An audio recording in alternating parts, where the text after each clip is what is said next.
இது வாழைப்பூ பிரியாணி அப்படின்னு சொன்னால் உங்களால் நம்ப முடியுதா? செஞ்சு பாருங்கள். டேஸ்ட்லேயும் எந்த டிஃப்ரென்ஸும் இருக்காது. அப்படியே பிரியாணி மாதிரியே இருக்கும். எப்படி செய்கிறதுன்னு பார்த்துடலாம்.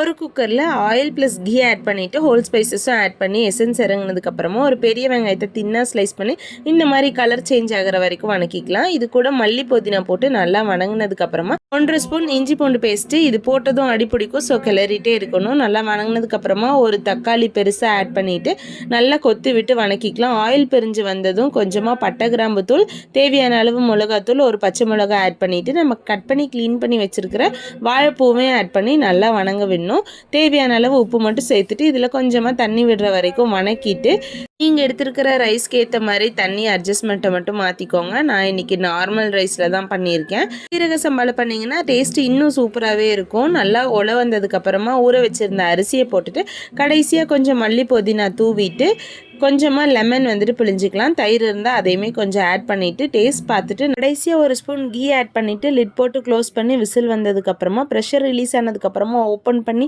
நல்லா திருப்பி விட்டு பார்த்தீங்கன்னா உதிரி உதிரியாக செம்ம டேஸ்டான வாழைப்பூ பிரியாணி ரெடி ஆயிரும். ரஸ்மி இதில் வாழைப்பூ ஆட் பண்ணியிருக்கேன்னு சாப்பிட்டு முடிச்சதும் நீங்கள் சொன்னால் மட்டும்தான் தெரியும். ட்ரை பண்ணி பாருங்கள்.